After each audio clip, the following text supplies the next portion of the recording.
विभिन्न पोषक तत्वों से मिलने वाले एनर्जी के कारण से। अगर ऊर्जा ना रहे तो हमारा शरीर बिल्कुल काम ही नहीं करेगा। हमारे शरीर के जो 12 मुख्य तंत्र हैं वह सभी ऊर्जा पर ही चलते हैं और हमें ऊर्जा मिलती है भोजन से, भोजन के ऑक्सीकरण से। अगर जो भोजन हम खाते हैं उसका पाचन होगा ही नहीं तो हमें एनर्जी तो मिलेगी ही नहीं। साथ ही साथ वह पोषक तत्व जो हमारे शरीर को बनाते हैं, जैसे प्रोटीन जो हमारे मसल्स को बनाती है और उसकी मरम्मत करती है, विटामिन्स जो मिनरल्स को अब्सॉर्ब करने का काम करते हैं, और कुछ खास मिनरल्स जो ब्लड जैसे चीजों को बनाते हैं। अगर वो चीजें हमें मिलेंगी ही नहीं तो हमारा शरीर प्रॉपर तरीके से काम ही नहीं करेगा। और यह सब हमें मिलता है भोजन से, और केवल भोजन खाने से ही हमें पोषक तत्व नहीं मिलते हैं। उस भोजन का पाचन होता है, जिसके बाद हमारे पेट में मौजूद ब्लड वेसल्स भोजन में मौजूद उन पोषक तत्वों को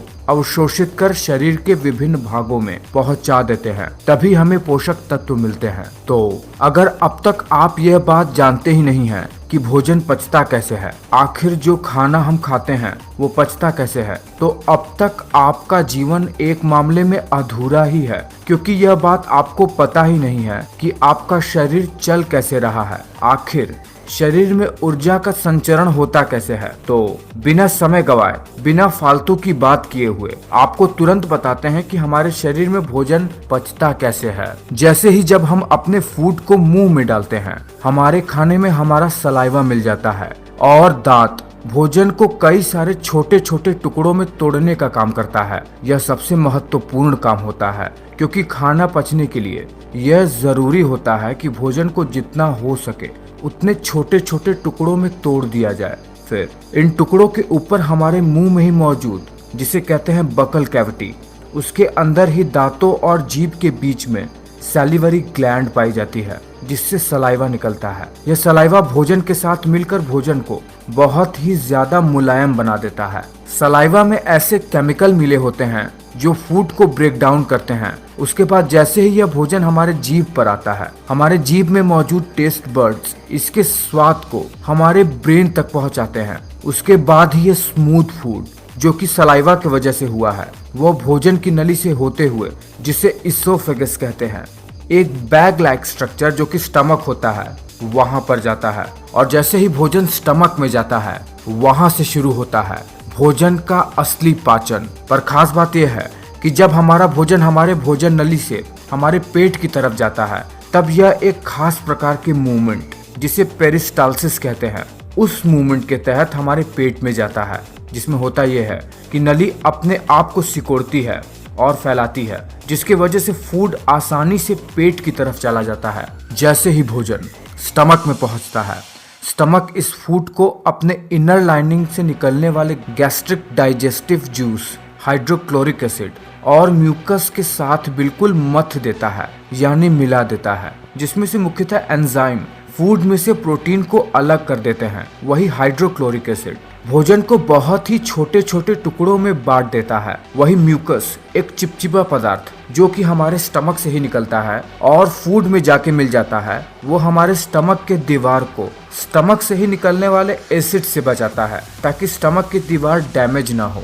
स्टमक में से निकलने वाले हाइड्रोक्लोरिक एसिड की वजह से पेट में मौजूद और फूड में मौजूद कुछ हानिकारक बैक्टीरिया हमारे पेट में ही मर जाते हैं, जिससे बैक्टीरिया हमारे शरीर को बहुत ज्यादा डैमेज नहीं पहुंचा पाते हैं। अगर आप इस चित्र को ध्यान से देख पा रहे हैं तो आप देख रहे हैं कि स्टमक से जुड़ा हुआ है हमारा स्मॉल इंटेस्टाइन, यानी हमारी छोटी आंत, हमारा फूड जो कि पेट में ही मौजूद कई सारे डाइजेस्टिव गैस्ट्रिक जूस के साथ मिल जाता है। उसके बाद इसमें मिले हुए मिक्स मटेरियल को काइम कहा जाता है, और यह काइम अब स्टमक से स्मॉल इंटेस्टाइन की तरफ बढ़ने लगता है। इस पूरे प्रोसेस में लगभग 2 घंटे का समय लगता है, जो कि अलग अलग फूड पर निर्भर करता है। जैसे ही ये भोजन स्टमक से छोटी आंत की तरफ बढ़ता है, इसमें और भी कई तरीके के केमिकल रिएक्शन होने लगते हैं। हमारी छोटी आंत लगभग 7.5 मीटर तक लंबी होती है, जो कि बहुत ज्यादा कॉइल्ड स्ट्रक्चर होता है, यानी बहुत ही कॉम्प्लेक्स कॉइल्ड स्ट्रक्चर होता है हमारी छोटी आंत का।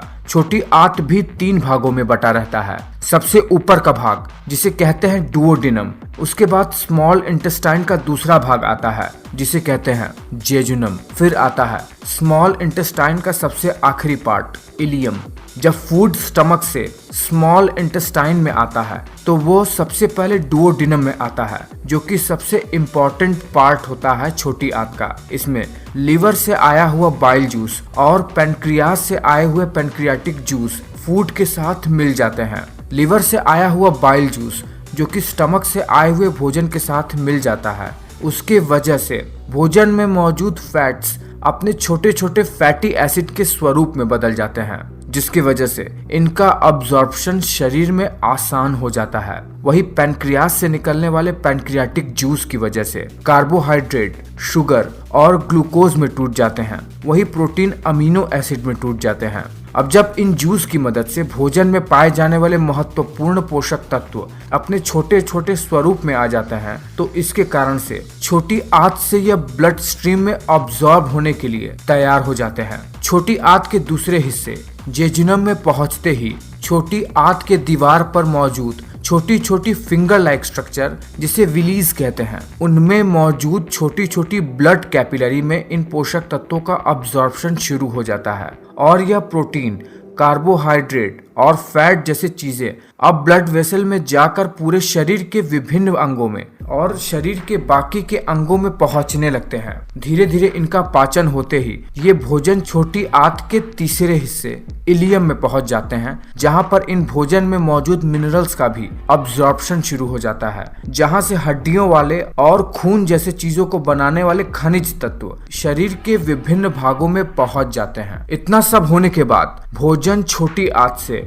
बड़ी आंत की तरफ बढ़ जाता है, जहां पर हमारे शरीर के लिए पानी का अब्जॉर्प्शन होता है और कुछ ऐसे मिनरल्स जो छोटी आंत में अब्सॉर्ब नहीं हो पाए थे वो बड़ी आंत में से होकर ब्लड स्ट्रीम में चले जाते हैं। बड़ी आंत साइज में 1.5 मीटर तक लंबी होती है और ये छोटी आंत से आकार में चौड़ा भी होता है। जो भोजन डाइजेस्ट नहीं हो पाया होता है या फिर जो वेस्ट मटेरियल होता है वो बड़ी आंत से होते हुए हमारे एनस से निकलते हुए हमारे शरीर के बाहर निकल जाती है, जिसे फीकल मटेरियल कहा जाता है। और इस तरह भोजन हमारे शरीर में इतनी कठिनाइयों के बाद पचकर हमें ऊर्जा देता है। तो आपने देखा बहुत ही साधारण सी भाषा में कि भोजन हमारे शरीर में पचता कैसे है, क्या क्या प्रोसेस होते हैं और वो शरीर के कौन से अंग हैं जो भोजन के पाचन में अपना सहयोग देते हैं। तो ये वीडियो आपको कैसा लगा है,